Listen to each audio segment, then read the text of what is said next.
ஆராதனையிலே சுவிசேஷத்தில் உள்ள சாராம்சமும் அதில் உள்ள சிறப்பம்சங்களும் என்ன, அதை அறிவிக்க வேண்டிய அவசியம் என்ன என்பதை குறித்து நாம் தொடர்ச்சியாக தியானித்து கொண்டு வருகிறோம். இந்த பகுதியிலே ஒவ்வொரு சுவிசேஷ வசனத்திலிருந்தும் இந்த சுவிசேஷ வசனத்தில் இருக்கிறதான சாராம்சம் என்ன, எந்த வசனத்தை எடுத்துக்கிட்டாலும் அப்படியே சாராம்சம் இயேசுதான். அது ஒவ்வொரு விதமாக ஒரு வசனத்திலே அது உருவகப்படுத்தி ஓமானப்படுத்தி அது சொல்லப்பட்டிருக்கும். அதை நாம் விளக்கமாக நாம் தியானிக்க போகிறோம்.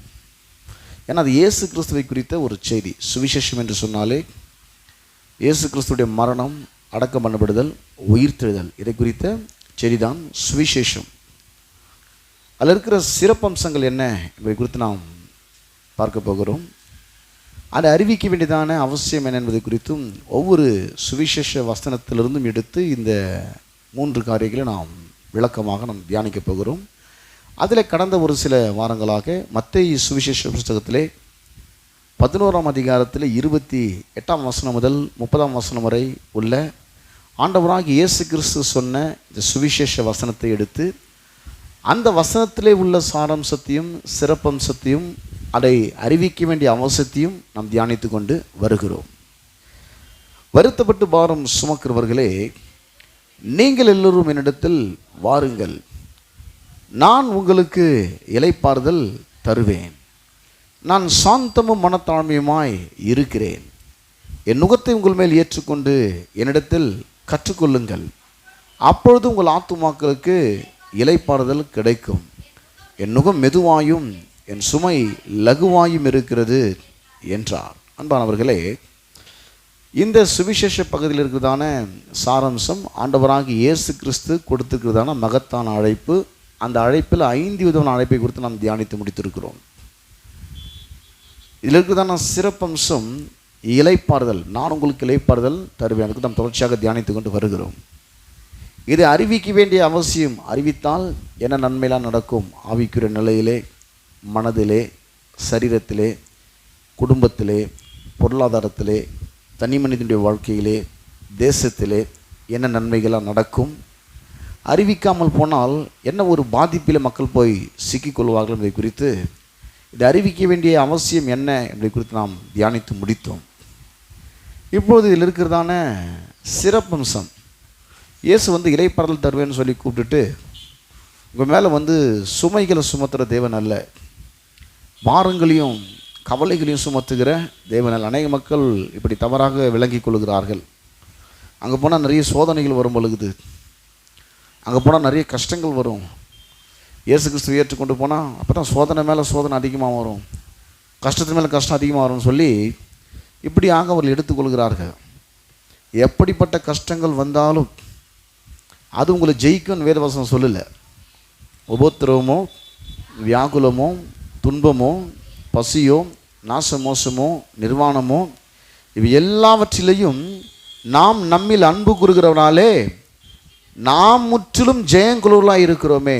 பாருங்கள், அந்த பிரச்சனை உங்களை ஜெயிச்சிருன்னு சொல்லலை, பிரச்சனையை நீங்கள் ஜெயிச்சிருவீங்கன்னு சொல்லப்பட்டிருக்கு. முற்றுனா 1 விடாமல் ஜெயிச்சிருவீங்கன்னு சொல்லப்பட்டிருக்கு. 1 ஜெயிச்சு 1 தோற்றுருவீங்கன்னு கிடையாது. அதாவது உபத்திரத்தை ஜெயிச்சுட்டு செழிப்பில் தோற்றுருவீங்கன்னு கிடையாது, அல்லது செழிப்பில் ஜெயிச்சுட்டு சமாதானத்தை தோற்றுருவீங்கன்னு கிடையாது. எதுவாக இருந்தாலும் முற்றும் ஜெயங்குழுவலாய் இருக்கிறோமே. மோர் தென் கான்கோயர் பேர். ஃபுல் அண்ட் ஃபுல்லாகவே நீங்கள் என்ன பண்ணுவீங்க? ஜெயிச்சிருவீங்க. 1 மிஸ் பண்ணாமல் நீங்கள் ஜெயிச்சிருவீங்க. எது வந்தாலும் சரி, இந்த சான்ஸ் தோத்துட்டாங்க, அடுத்த சான்ஸ் ஜெயிச்சுப்பீங்க கிடையாது, எல்லா சான்ஸுமே நீங்கள் ஜெயிப்பீங்க. வேதவசனம் அப்படி தான் சொல்லுது. அப்போது நான் இளைப்பாறுதல் தருவேன்னு சொல்லிட்டு அவரே சில காரியங்களை கொண்டு நம்மளை வந்து சோதிப்பார்ன்ற எண்ணங்களை அநேக மக்கள் அநேக காலமாக வளர்த்து கொண்டிருக்கிறார்கள். வியாதி குறித்து தேவன் சோதிப்பார்ன்ற எண்ணத்தை அநேக கிறிஸ்தவர்கள் வளர்த்து கொண்டிருக்கிறார்கள். அப்படி வந்தால் அது வந்து கர்த்தரிடமிருந்து வருகிற ஒரு சோதனை என்று நினைத்து கொள்கிறார்கள். ஒருபோதும் அது கர்த்தரிடமிருந்து வருகிற சோதனை அல்ல. அது பிசாசு கொடுக்கிறதான ஒரு சோதனைக்காரனே அவன்தான். இவர் சோதிக்கப்படுவர்களுக்கு உதவி செய்ய வல்லவராக இருக்கிறார். இவர் யார்? சோதிக்கப்படுவர்களுக்கு ஹெல்ப் பண்ணுறதுக்கு அதில் வல்லவராக இருக்கிறார். சோதனையில் தள்ளுறதுக்கு இல்லை. சோதிக்கப்படுவர் நம்மை போல் எல்லாவற்றிலும் சோதிக்கப்பட்டும் அவர் பாவமில்லாதிருந்தும் சோதிக்கப்படுவர்களுக்கு உதவி செய்ய அவர் வல்லவராக இருக்கிறார். ஆக வாழ்க்கையில் சில அடுக்கடுக்கான இழப்புகள் வரும்போது, ஏமாற்றங்கள் வரும்போது, துன்பங்கள் வரும்போது, பாடுகள் வரும்போது, உபத்திரங்கள் வரும்போது, பொருளாதார நெருக்கடிகள் வரும்போது சில நேரத்தில் மக்கள் வந்து அப்படியே திகைத்து போகிறார்கள். என்ன செய்வதென்று புரியாமல் தவிக்கிறார்கள். சில நேரங்களே ஆமாம் நம்ம கொஞ்சம் சரியில்லை, ஆக கர்த்தரை கொடுக்குறது கரெக்டு தான், நமக்கு இது தகுந்தான் போலுக்குது, நாம் தான் ஒழுங்காக கர்த்தரை தேடலை, கர்த்தர் ரொம்ப தூரமாக போயிட்டோம், இதுவும் கர்த்தரை தான் கொடுத்து நம்மளுக்கு கொஞ்சம் சரி பண்ணுறான்னு நினைக்கிறேன் அப்படின்னு தவறான எண்ணங்களை வளர்த்து கொண்டிருக்கிறார்கள். வளர்த்து விடக்கூடிய ஆட்களும் இருக்கிறார்கள். அதனால் தான் இங்கே வந்தால் தெளிவாக சொல்லிடுறோம். நீ சரியில்லைனா கூட பரவாயில்ல, அதை அவர் கொடுக்குறது இல்லைன்னு சொல்லிவிடும். நீ சரியில்லைனா கூட பரவாயில்ல, அது அவர் கொடுக்குறதில்லை. அது யார்கிட்டேருந்து வருதுன்னு நீங்கள் முதல்ல முடிவு பண்ணிக்கணும். அது யார்கிட்டேருந்து வருதுன்றதை நீங்கள் முடிவு பண்ணிக்கணும். அப்படிப்பட்ட நபரை ஜெயிக்கக்கூடிய வல்லமை உங்ககிட்ட இருக்குதுன்றதை இங்கே சொல்லி கொடுப்போம். வந்தீங்கன்னா நீங்கள் தோக்கிற ஆள் இல்லை, நீங்கள் தோக்கிற ஆளே கிடையாது. ஒரு அட்வொகேட்டுக்கு வந்து டிபி இருந்தால் கூட அவர் கேஸில் ஜெயிச்சிருவார். சரீரத்தில் வேணால் அவருக்கு தோற்று போகலாம். அவர் கேஸில் கண்டிப்பாக அவர் டிபிக்கு இது தோற்றுருவான்னு சொல்ல முடியாது. அவர் கண்டிப்பாக ஜெயிச்சிருவார். அவர் அது ஃபீல்டு வேறு, இது வேறு. அதனால் இதை வச்சு அதை வந்து டாமினேட் பண்ண முடியாது. சில மக்கள் அப்படி தான் பண்ணுறாங்க பாருங்கள். நீங்கள் கொஞ்சம் சரி கிடையாதுங்க, நீங்கள் கொஞ்சம் சரியாக இருக்கிறதெல்லாம் வந்துட்டுருக்குன்னுவாங்க.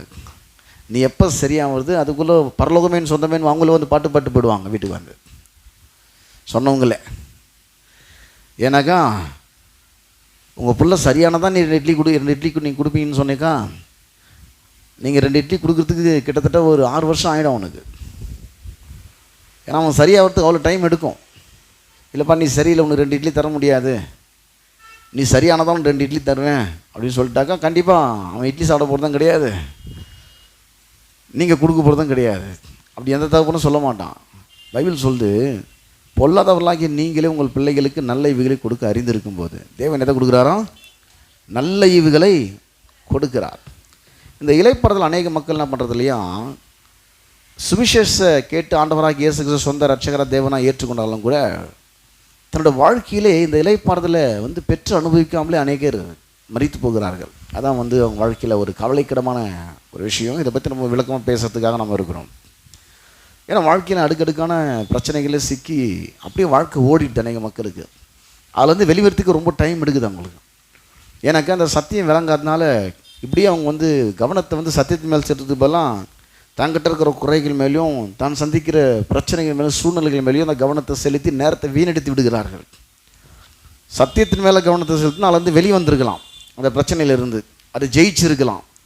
சீக்கிரமாக ஜெயிக்க வேண்டிய விஷயத்தை ரொம்ப நாள் டைம் எடுத்து தோற்று போயிடுறாங்க பாருங்கள். அது காரணம் என்ன பார்த்தீங்கன்னாக்கா, கவனத்தை சத்தியத்தின் மேலே செலுத்துறது கிடையாது. தாங்கிட்ட என்ன ஓட்ட உடைச்சல் இருக்குது, தன்னத்தில் என்ன குறைவு இருக்குது, எவ்வளோ ஓட்ட உடைச்சல் இருந்தாலும் அவர் சொல்கிறாரு, நானே உன்னுடைய நீதி ஆகிட்டேன்றார். நானே உன்னுடைய உன் சுயநிதியில் வந்து நின்னா கண்டிப்பாக தோற்று போயிடுவேன். அவரே தேவனால் நமக்கு ஞானமும் நீதியும் பரிசுத்தமும் மீட்புமானார். நம்ம நீதி ஆகிறதுக்காக சிலுவையிலே தன்னோட குமாரனை தேவாதி தேவன் பாவமாக்கினார். ஆக இதை வந்து ஒரு வீக்னஸ் பாயிண்ட்டாக எடுத்துக்கிட்டு பிசாசு உங்கள் மனதில் அப்படிப்பட்ட ஒரு அபிப்பிராயத்தை உண்டாக்கி உங்களை ஒரு தேக்க நிலையில் அவன் வைத்திருப்பதை குறித்து நீங்கள் விழிப்புணர்வாக இருக்க வேண்டும் என்று வேதவசனம் சொல்லுகிறது. ரொம்ப ஜாக்கிரதையாக இருக்கணும் அப்படின்னு. ஏன்னா அநேக மக்கள் வந்து இதில் கொஞ்சம் அதை நியாயன்ற மாதிரி நினச்சிக்குவாங்க. தனக்கு வர பிரச்சனைலாம் கரெக்டு தான் அப்படின்னு. இல்லை, கரெக்டு கிடையாது. அதை நீங்கள் ஒரு காரியத்தை எடுத்து உங்கள் லெவலில் நின்று நீங்கள் உங்கள் விசுவாசத்தை பயன்படுத்தாத வரைக்கும் அந்த பிரச்சனை இருக்கும். உங்கள் விசுவாசத்தை நீங்கள் பயன்படுத்தாத வரைக்கும் அந்த பிரச்சனை இருக்கும். என்றைக்கு உங்கள் விசுவாசத்தை நீங்கள் பயன்படுத்துகிறீங்களோ அப்போ அந்த பிரச்சனையின் மேலே நீங்கள் ஒரு நடவடிக்கை எடுத்திருக்கிறீர்கள் என்று அர்த்தம். அது எந்த பிரச்சனையாக இருக்கட்டும், அது சரீர வியாதியாக இருக்கட்டும், அது கடன் பிரச்சனையாக இருக்கட்டும், அது குடும்ப பிரச்சனையாக இருக்கட்டும், அது வேலையில் இருக்கிற ஒரு பிரச்சனையாக இருக்கட்டும், அது ஆவிக்குரிய பிரச்சனையாக இருக்கட்டும், அது மைண்டு சம்மந்தமான ப்ராப்ளமாக இருக்கட்டும், அது பிஸ்னஸ் ப்ராப்ளமாக இருக்கட்டும், அது கையின் பிரயாசத்தில் இருக்கிற பிரச்சனையாக இருக்கட்டும், அது ஊழியத்தில் வர பிரச்சனையாக இருக்கட்டும், எந்த ப்ராப்ளம் இருந்தாலும் சரி, உங்கள் விசுவாசத்தை நீங்கள் பயன்படுத்தாத வரை அந்த பிரச்சனை அப்படியே இருக்கும். அதை இன்னொருத்தர் வந்து சால்வ் பண்ணி கொடுக்க மாட்டாங்க. கண்டிப்பாக நிறைய பேர் அப்படி ஓடிப்பான் வாழ்க்கையை வீணடிச்சிருக்கிறாங்க. அங்கே போனால் சால்வ் ஆகிடனு போனதுக்கப்புறம் தான் தெரியுது இவரோட 10 மடங்கு பிரச்சனை அவருக்கு இருக்குது, அதுலேருந்து அவரே சால்வ் ஆகலைன்னு.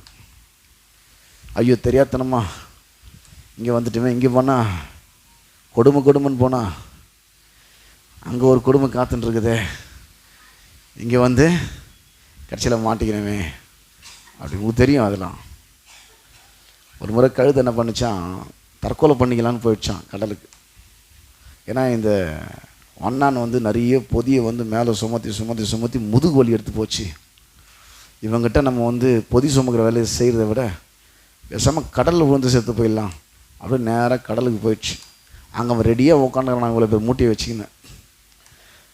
ஏன்னா அது இங்கே தான் வரணும் அவனுக்கு தெரியும். அப்போ தான் அதை நினச்சி தான் இங்கே வந்து சாவலான்னு வந்தேன், கொடுமைன்னு போனேன், கடைசியில் இங்கே ஒரு கொடுமை காத்துன்னு இருக்குதுங்க. அதுபோல் மக்கள் வந்து பல இடங்களில் ஓடுவாங்க. ஏன்னா சத்தியத்தறியத்தில் பெரும்பாலும் மக்கள் நாட்டம் இல்லாமல் தான் இருப்பாங்க பாருங்கள். என்றைக்கு அவங்க அதில் நாட்டத்தை செலுத்துகிறாங்களோ அன்றைக்கி தான் அவங்க வந்து வெற்றி பெறுவதற்கான முதல் ஸ்டெப் எடுத்து வச்சுருக்காங்கன்னு அர்த்தம். அவங்க வாழ்க்கையிலே வெற்றி சிறப்பதற்கான முதல் படியை எப்போ எடுத்து வைக்கிறாங்கன்னா, என்றைக்கு சத்தியத்தை கற்றுக்கணுன்ற எண்ணம் உங்களுக்கு வருதோ, தேவனுடைய வார்த்தையில் கவனத்தை செலுத்தணுன்ற எண்ணம் உங்களுக்கு வருதோ, அன்றைக்கி தான் என் வாழ்க்கையில் வந்து நானாக எழுந்து நின்று இந்த பிரச்சனை ஜெயிக்கிறதுக்கான முதல் நடவடிக்கையை நான் எடுத்திருக்கிறேன் என்கிற உணர்வு உங்களுக்கு அப்போ தான் வரும். இல்லாட்டி பல இடங்கள் அலைஞ்சி திரிஞ்சு பாவம் வாழ்க்கை வீணடிச்சிருவாங்க பாருங்கள். ஏமாற்றமாட எங்கே போனாலும் அவங்களுக்கு அவங்க வந்து சபை சுற்றும் வாலிபர்லாம் மாறிடுவாங்க. என்ன பண்ணுறது, நிறைய மக்கள் அப்படி மாறி கடைசியில் வாழ்க்கையில் தோல்வி அடைஞ்சு இன்னும் விடுதலை பெறாமல் இருக்கிறாங்க.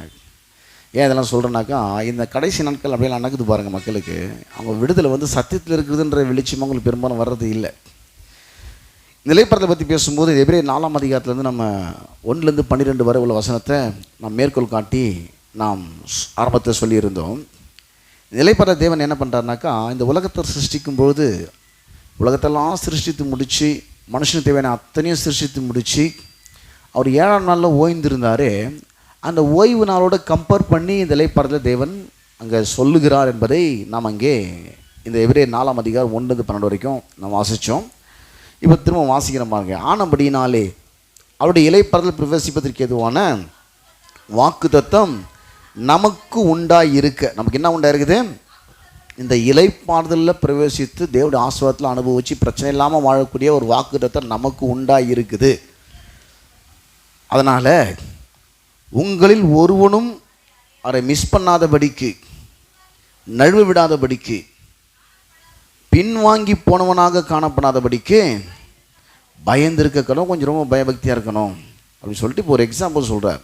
ஏனெனில் சுவிசேஷம் அவர்களுக்கு அறிவிக்கப்பட்டது போல, சுவிசேஷம் சொன்னால குட் நியூஸ், நற்செய்தி என்ற அர்த்தம். யாருக்கு நற்செய்தி அறிவிக்கப்பட்டது? 430 வருஷமாக எகிப்து தேசத்தில் அடிமையாக இருந்த இஸ்ரவேல் மக்களுக்கு ஒரு நற்செய்தி அறிவிக்கப்பட்டது. பாலும் தேனும் ஓடுகிற கானான் தேசத்தை உங்களுக்கு கொடுத்தேன், நற்செய்தி அறிவிக்கப்படுது. கொடுத்துட்டேன்னு சொல்லிட்டாரு. ஆனால் சாத்திய குருக்கெல்லாம் அப்படியே எதிர்மாறாக இருக்குது. கொடுத்தா மாதிரியே தெரில, அங்கே சுதந்திரிக்கிற மாதிரியே தெரில. அங்கே போனால் இவங்களோட மிகப்பெரிய பலசாலிகள்லாம் இருக்கிறாங்க. ஆனால் சொல்லப்பட்ட செய்தி உண்மையானா சொல்லப்பட்ட செய்தி உண்மை. அப்படி ஒரு தேசம் அங்கே இருக்குதுன்னா அப்படி ஒரு தேசம் அங்கே இருக்குது. அவர் தேவன் சொன்ன பாலும் தேனும் ஓடுற தேசம் தானே, பாலும் தேனும் ஓடுற தேசம்தான். செழிப்பான தேசமாக செழிப்பான தேசம்தான். ஆனால் நம்ம அதை அடைய முடியுமானா அதுதான் இப்போ டவுட் அவங்களுக்கு. ஏன் டவுட்னா, அங்கே இருக்கிற ஆட்கள் ரொம்ப பலசாலிகள், ராட்சதர்கள். அவங்க பார்வைக்கு வந்து நம்ம வந்து வெட்டி கிளிப்பாரு நாங்கள் இருக்கிறோம், எங்கள் பார்வைக்கு அப்படி தான் இருக்கிறோம் சொல்லி தேவனுடைய வார்த்தையை சொல்கிறதுக்கு பதிலாக அங்கே இருக்கிற பிரச்சனையோடு கூட தன்னுடைய நம்பிக்கையை, தன்னுடைய விசுவாசத்தை, தாங்கள் உணர்வதை அவள் கலந்து பேசிவிட்டார்கள். அவங்க எதை கலந்து பேசியிருந்தோன்னா, தேவனுடைய வார்த்தையை அந்த சூழ்நிலைகள் மத்தியில் வார்த்தையோடு தங்களுடைய நம்பிக்கை விசுவாசத்தை கலந்து பேசியிருக்கணும்.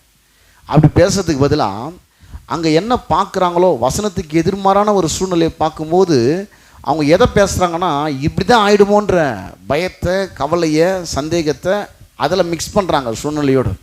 மிக்ஸ் பண்ணி பேசுறதுனால தேவன் சொன்ன வாக்கு தத்தத்தை அவர்களால் அடைய முடியாமல் போய்விட்டது. அந்த இளைப்பாறுதலை அடைய முடியாமல் போய்விட்டு 2 பேர் மட்டும் பிரவேசித்தாங்க. 2 பேர் கரெக்டாக பேசினாள். யாருன்னா காலேப் யோசுவா.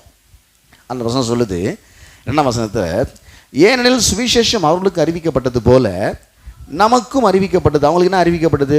பாலும் தேனும் ஓடுற கானான் தேசத்தை உனக்கு கொடுத்துட்டு இங்கேருந்து விடுதலையாக்கி அடிமைத்தனத்திலிருந்து, எகிப்தின்ற அடிமைத்தனத்திலிருந்து ஒரு நற்செய்தி, குட் நியூஸ். நமக்கு பாவன்ற அடிமைத்தனத்தில் ஆதாம் வழியாக வந்தாலும் ஒவ்வொரு மக்களும் போய் அதில் சிக்கிட்டு இருக்கிறாங்க. அதில் வெளிவர முடியல.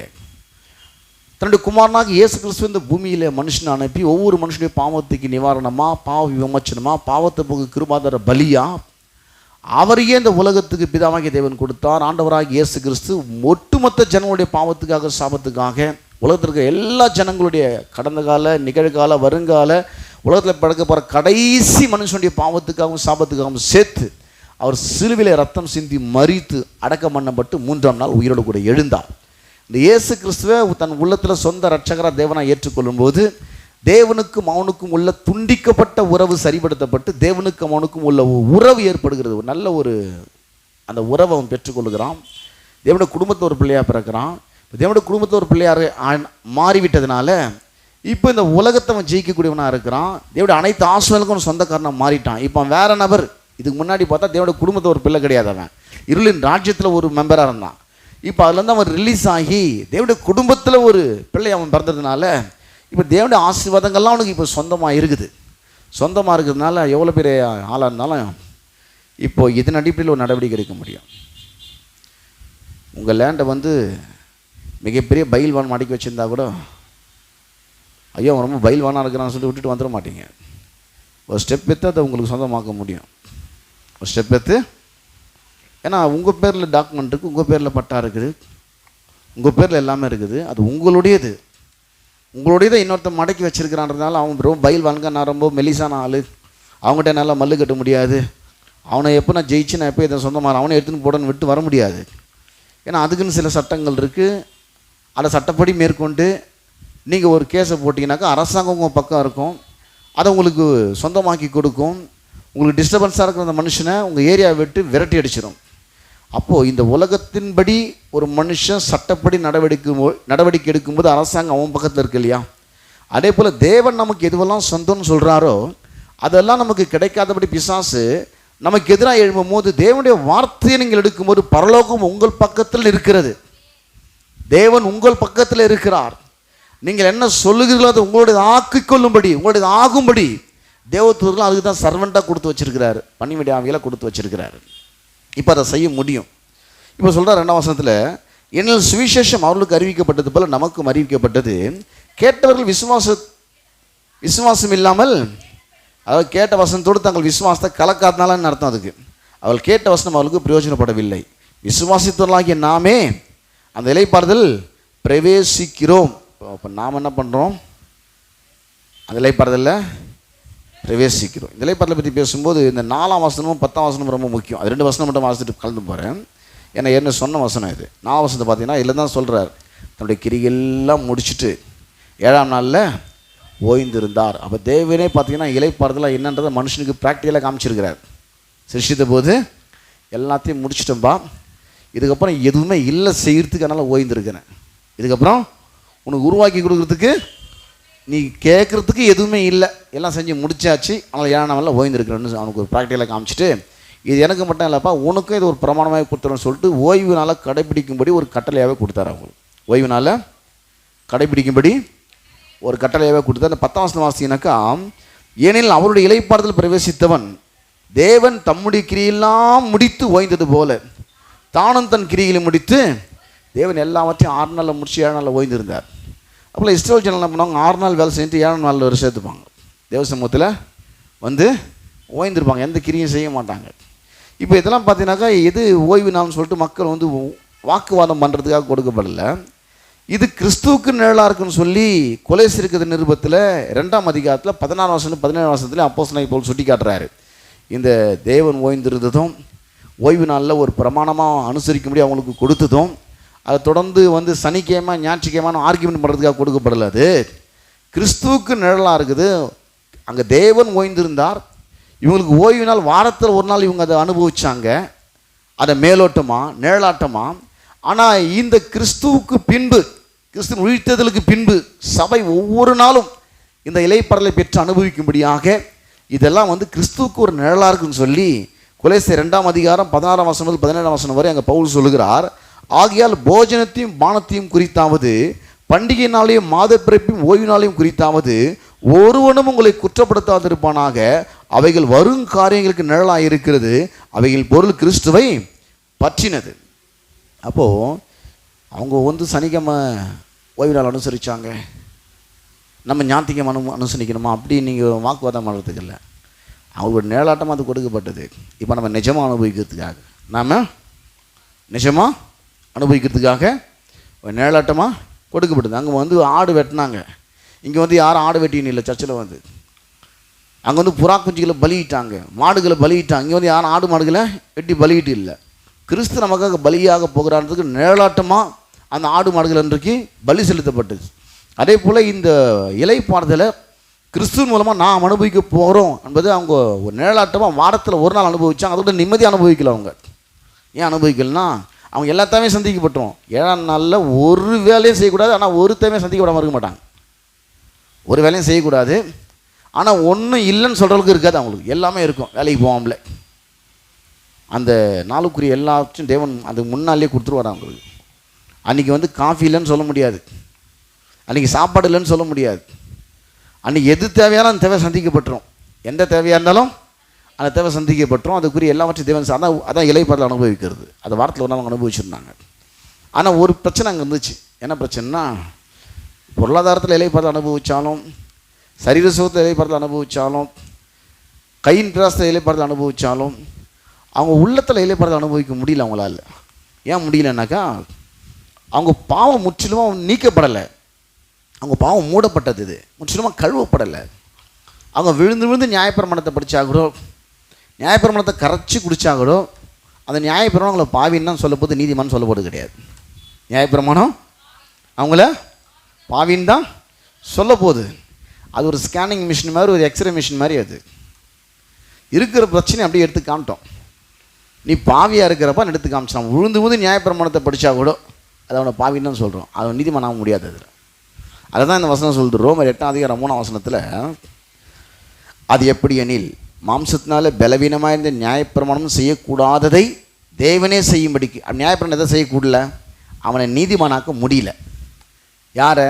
பழைய உடன்படிக்கையின் காலத்தில் வாரத்தில் ஒரு நாள் இலைப்பாறுதல் அனுபவித்த மனிதர்களை உள்ளத்தில் ஒரு இலைப்பாறுதல் இல்லை, நீதிமான்ற உணர்வு இல்லை, நான் தேவனால் அங்கீகரிக்கப்பட்டவன்ற உணர்வு இல்லை, நான் தேவனால் நேசிக்கப்படுற உணர்வு இல்லை, தைரியமாக வர முடியுன்ற உணர்வு இல்லை, குற்ற உணர்வு, பாவ உணர்வு, ஆக்கினத்தின் உணர்வு அப்படியே அவங்களோட அடக்கி வச்சிருந்தது. காரணம் நியாயப்பிரமாணம் அவங்களை பாவின்னு தான் சொல்லிடுச்சு, அவங்களை நீதிமான்னு சொல்ல. நீ பாவியாக இருக்கிறப்பா, உனக்கு ஒரு நிவாரணம் தேவன் வச்சிருக்கிற, அதுக்கு அடையாளமாக தான் அந்த பலிகள் நீ செலுத்துற அப்படின்னு. ஆனால் இப்போ நம்ம அப்படிப்பட்ட ஒரு நிலையில் இல்லை. இந்த இலைப்பாறுதல் ரொம்ப விடுதலையோடு ஒரு நாள் அனுபவிக்க முடியும், ஆவியில் அனுபவிக்க முடியும், ஆத்மாவில் அனுபவிக்க முடியாது, சரீரத்தில் அனுபவிக்க முடியாது, குடும்பத்தில் அனுபவிக்க முடியாது, பொருளாதாரத்தில் அனுபவிக்க முடியாது, வாழ்க்கையின் சகல பகுதியில் அனுபவிக்க முடியாது. தேவன் ஒரு கருத்தை செஞ்சு முடிச்சிட்டாருன்னு ரோமர் 8:3 சொல்லுது. அது எப்படி எனில் மாம்சத்தினால பலவீனமாக இருந்த நியாயப்பிரமாணம் செய்யக்கூடாததை, இந்த நியாயப்பிரமாணத்தால் முடியாத ஒன்றை தேவன் எனக்காக முடிச்சிட்டார். நியாயப்பிரமாணத்தால் என்ன முடியல, என்னை நீதிமானாக்க முடியல. அந்த மிஷின் உள்ளே போயிட்டு வந்துட்டா எனக்கு வியாதியை தான் ஸ்கேன் பண்ணி கொடுக்குது. அந்த மிஷினை என்னை ஹீல் பண்ணல. அந்த மிஷினு ஸ்கேனிங் மிஷின் என்ன சுகமாக்க முடியல, என்னோடய வியாதியை தான் எடுத்து அதை ஸ்கேன் பண்ணி கொடுக்க முடியுது. அதனால் அந்த மிஷின் உள்ள போயிட்டு வந்ததுனால நான் சுகமாயிட்டு வந்துட்டேன் அர்த்தம் கிடையாது. எனக்கு என்ன வியாதி இருக்குன்றது எப்படி புட்டு புட்டு வச்சிடுச்சு. அது ரொம்ப திட்டவட்டமாக தெளிவாக. இப்போ அதை எடுத்து நான் டாக்டர்கிட்ட போனோம், அப்போ தான் ட்ரீட்மெண்ட் ஆரம்பிப்பாங்க. இவங்க ஸ்கேனிங் மிஷினில் போயிட்டு போயிட்டு போயிட்டு போயிட்டு வந்து என்ன பண்ணாங்க, தன் பாவின்னு ஃபீல் பண்ண ஆரம்பிச்சிட்டாங்க. ஐயோ இதில் போனால் நீதிமானா இல்லைன்னு நினச்சேன். இல்லைப்பா, அதில் போனால் அவன் பிரச்சனை என்னன்னு காட்டும். 10 முறை எக்ஸ்ரே எடுத்தாலும் 10 முறை ஒடிஞ்சிக்கிட்டு தான் காட்டும் எலும்பு. இல்லைங்க, 3ஆம் முறை எக்ஸ்ரே எடுத்துட்டா கொஞ்சம் நல்லா ஒட்டின மாதிரி காட்டலாம், காட்டவே காட்டாது. அது நீ எத்தனை முறை எடுத்தாலும் சரி, அதை உடஞ்சிட்டு தான் காட்டும். ஒருவேளை மிஷின் ரிப்பேர் ஆனால் உண்டு. எத்தனை முறை அவங்க நியாயப்பிரமாணத்தை கரைச்சி குடிச்சிருந்தாலும் சரி, நியாயப்பிரமாணத்தில் தேர்றவங்க பாங்க, அவங்களாம் வேதபாரர் பரிசெயர் சதுசெயலாம் நல்ல பெரிய நீளமாக தாடி வச்சுக்கிட்டு நியாயப்பிரமாணத்தை கேள்வி கேட்டால் நல்லா தடவி தடவி பதில் சொல்ல உட்காந்துருப்பான் பாருங்க. வேத வல்லுநர்கள், வேத பண்டிதர்கள். அது கேள்வி கேட்குற ஆட்கள் உண்டு, மடக்கி மடக்கி அதுக்கு பதில் சொல்கிற ஆட்கள்லாம் உண்டு. ஆனால் சொல்கிற அட பாவி, நீ எவ்வளோ தான் விழுந்து வந்து படித்தாலும் அந்த உன்னை பாவின்னு தான் சொல்ல போது, நீதிமானாக்க போகிறதே கிடையாது. உன்னை நீதிமானாக்கிறதுக்கு தேவன் ஒன்று வச்சுருக்கு. அது நியாயப்பிரமாணமே சொல்லுது பலிகள் மூலமாக. அப்போது அவங்களுக்கு அது விளங்கலை, அது புரியல, அவங்க காலத்தில் அது நடக்கலை. நம்ம காலத்தில் நடந்துருச்சு. நம்ம வந்து கிறிஸ்துவின் வீழ்த்துதலுக்கு பின்பு 2000 வருஷத்துக்கு பின்பு நம்ம வாழ்ந்துட்டு இருக்கிறோம். அதை இங்கே தேவன் சொல்கிறாரு, அது எப்படினில் மாம்சத்தினால பலவீனமாக நியாயப்பிரமாணம் செய்யக்கூடாததை தேவனே செய்யும்படிக்கு தம்முடைய குமாரனை பாவ மாம்சத்தின் சாயலாகவும் பாவத்தை போக்கும் பலியாகவும் அனுப்பி. நியாயப்பிரமாணம் பாவத்தை போக்கலை, பாவத்தை காட்டுச்சு. பாவத்தை ரொம்ப கிளியராக சுட்டி காட்டுச்சு. வெளியிலேருந்து பார்த்தா அவனுக்கு தெரியாது. நல்லா டிப்டாப்பாக நல்லா சென்ட்டுக்கிட்டு அடிச்சுட்டு நல்லா அயன் பண்ணி ஃபேண்ட்டு ஷர்ட்டை போட்டு ஷூ போட்டுன்னு வருவான். வாப்பா அந்த மிஷின் உள்ளே போயிட்டு வரலாம் தெரியும் சொல்லி ஸ்கேனிங் மிஷின் உள்ளே விட்டாமிச்சானாக்கா வெளியே வந்தான்னாக்கா தெரிஞ்சிடனா இருக்குது அவனுக்குள்ளே. வெளிலேருந்து பார்த்தா நல்லா பழிச்சுன்னு தான் தெரிகிற நீ எவ்வளோ பெரிய கட்டி இருக்குது, அது எவ்வளோ டயாமீட்டர் இருக்குது, எவ்வளோ பெரிமீட்டர் இருக்குது. ஒரு வாரத்துக்கு அப்புறம் அது எவ்வளோ டயாமீட்டர் அதிகமாகும், பெரிமீட்டர் எவ்வளோ அதிகமாகுன்றதை கரெக்டாக சொல்கிறார் டாக்டர். இப்போதைக்கு என்னோட டயாமீட்டர் இவ்வளோப்பா, என்னோட பெரிமீட்டர் இவ்வளோ. வெளிலேருந்து பார்த்தா தெரியல அந்த கட்டி எவ்வளோ பெருசுன்னு. இது உள்ளே போயிட்டு வந்ததுக்கப்புறம் கரெக்டாக மெஷர்மெண்ட்டோடு வந்துச்சு உனக்கு. அதனால் மெஷர்மெண்ட்டோடு சொல்லிடுறான், இன்னும் இவ்வளோ நாளைக்கு இது இவ்வளோ பெருசாக வளரணும் வருது. இதுக்குள்ளே இந்த ஆப்ரேஷனை பண்ணி முடிச்சிட்டா இது சரி ஆகிடும். அப்போ எத்தனை முறை நியாயப்பிரமாணத்தை படித்தாலும் அவங்களோட பிரச்சனையை தான் பார்த்தாங்களே தவிர பிரச்சனைக்கு தீர்வு அந்த நியாயப்பிரமாணம் கொடுக்க முடியல. ஆனால் இங்கே சொல்கிறாரு, அது எப்படி எனில் மாம்சத்தினால பலவீனமாக இருந்த நியாயப்பிரமாணம் செய்யக்கூடாததை தேவனே செய்யும்படிக்கு தம்முடைய குமாரனை பாவ மாம்சத்தின் சாயலாகவும் பாவத்தை போக்கும் பலியாகவும் அனுப்பி. மாம்சத்திலே பாவத்தை ஆக்கினைக்குள்ள, இந்த பாவம் தானே உன்னை காண்டம்னேஷன் பண்ணிக்கிட்டு இருக்குது. நீ சரியில்லைன்னு என் குமாரனை அனுப்பிச்சு அதை ஆக்கினைக்குள்ளே தீர்த்துறேன். உன்னை எது ஆக்கினைக்குள்ளே தீர்க்குதோ அதை என்ன பண்ணுறேன், ஆக்கினைக்குள்ளே நான் தீர்த்துறேன். பாவம் தான் உனக்கு குற்ற உணர்வு கொடுக்குது. இப்போ தேவன் என்ன பண்ணுறான், பாவத்தை ஆக்கினைக்குள்ளாக தீர்த்துறான். இனி நான் பாவத்தை வச்சுலாம் நீ உன்னை டாமினேட் பண்ண முடியாது. அந்த பாவத்துக்கான கிரயத்தை நான் செலுத்திட்டேன். அது 2000 வருஷத்துக்கு முன்னாடி ஆண்டவன் இப்போ செஞ்சான், இன்னும் 2000 வருஷம் கழிச்சு செஞ்சாலும் அது கிரயத்தை நான் செலுத்திட்டேன். அவர் இன்னும் 2000 வருஷம் வாழப்போது கிடையாது. உள்ள இன்னும் 2000 வருஷம் கழிச்சு அவன் ஒன்று செஞ்சாலும் கிரயத்தை நான் செலுத்திட்டேன். கிரயத்தை என்ன பண்ணிட்டேன், நான் செலுத்திட்டேன். இல்லை இட்லி தான் நான் வாங்கினா சாம்பாருக்கு சேர்த்து தம்பா காசு கொடுத்துருக்குறேன்றார். சாம்பாருக்கும் சேர்த்து தான். இட்லி வாங்கினா சாம்பார் ஃப்ரீ, சாம்பாருக்கு தனியாக காசு கொடுக்க தேவையில்லை. சட்னி தனியாக காசு கொடுக்குறோம், அது தனியாக காசு கொடுக்க தேவையில்லை. அதுக்கும் சேர்த்து தான் பே பண்ணியிருக்கிறாங்க. அவன் கடந்த காலம், நிகழ்காலம், வருங்காலம், முக்கால பாவத்துக்கும் சேர்த்து தான் சிலுவையில் என்னுடைய குமாரன் அனுப்பி இந்த பாவத்தை போக்கும் பலியாக. என்னது பாவத்தை போக்கும் பலியாக? பாவமே அவன்கிட்ட இருக்கக்கூடாது, அதுக்கு பலி அனுப்பிச்சிட்டேன். இனி பாவன்ற வார்த்தையை வச்சு அவனை மட்டம் தட்டி உட்கார முடியாது, அவனை டாமினேட் பண்ண முடியாது. அவன்கிட்ட பாவமே அவன்கிட்ட இருந்தால் கூட சரி, அதை போக்கும் பலியாக தன்னுடைய குமாரன் அனுப்பி இப்போது நம்ம அதை விடுதலோடு அனுபவிக்க முடியும். ஏன்னா அவரே நம்முடைய நீதியின் 2 Corinthians 5:21 பலமுறை வாசித்தோம். நாம் அவருக்குள் தேவனுடைய நீதியாகும்படிக்கு பாவம் முடியாதவரை நமக்காக என்ன பண்ணாராம், சிலுவையிலே தேவன் பாவமாக்கினார். அப்போ தேவன் இவ்வளோ பெரிய காரியத்தெல்லாம் செஞ்சு முடிச்சிருக்கும்போது அநேக மக்கள் பார்த்தீங்கன்னாக்கா இந்த இளைப்பாறுதலில் வாழவே முடியல அவங்க வாழ்க்கையில். ஏன் இந்த இளைப்பாறுதலில் வாழ முடியல அப்படின்னு பார்த்தீங்கன்னாக்கா, இந்த தேவனுடைய வார்த்தையின் அடிப்படையில் ஒரு ஸ்டெப் எடுக்கிறது இல்லை. அவங்க தேவனுடைய வார்த்தையின் அடிப்படையில் திரும்ப அந்த வசனத்தை வாசிப்போம். எபிரேயர் 4:1-2 வாசிங்க. 1-2 வாசித்த தான். ஆனபடியினாலே அவருடைய இளைப்பாறுதலில் பிரவேசிப்பதற்கு ஏதுவான வாக்குத்தத்தம் நமக்கு உண்டாயிருக்க உங்களில் ஒருவனும் அடையாமல் பின்வாங்கி போனவனாக காணப்படாதபடிக்கு பயந்திருக்க கடவோம். இளைப்பாறுதலில் பிரவேசிக்கிற வாக்குத்தத்தம் இலவசமாக தாராளமாக கொடுக்கப்பட்டிருக்கிறது. ஆகவே காலம் தாமதமானாலும் காலங்கள் கடந்தாலும் நீங்கள் அதை அடைய முடியாதபடி, நீங்கள் அதை விட்டு விடாதபடி, பின்வாங்கி போய்விடாதபடி நீங்கள் கவனமாக இருங்கள் என்கிற அர்த்தத்தில் ஆம்பிளிஃபைட் பைபிளில் இருக்குது அந்த வசனம்.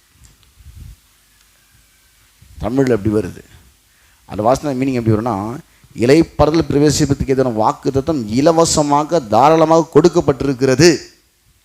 ஆகவே காலம் தாமதமானாலும் காலங்கள் கடந்தாலும் நீங்கள் அதை அடைய முடியாதபடி நீங்கள் அதை விட்டு விடாதபடி, பின்வாங்கி போய்விடாதபடி நீங்கள் கவனமாயிருங்கள். அதை நீங்கள் வாழ்க்கையில் அந்த இளைப்பாறுதல் நீங்கள் பிரவேசிக்க முடியும். அப்போது இந்த இளைப்பாறுதலை பிரவேசிப்பதற்கு மக்களுடைய வாழ்க்கையில் இருக்கிற மிகப்பெரிய பிரச்சனை என்னன்னு பார்த்தீங்கன்னாக்கா, இந்த அடுத்த பகுதி நம்ம வாசியம் பாருங்கள். இதுலேயே எபிரேயர் நிருபத்தில்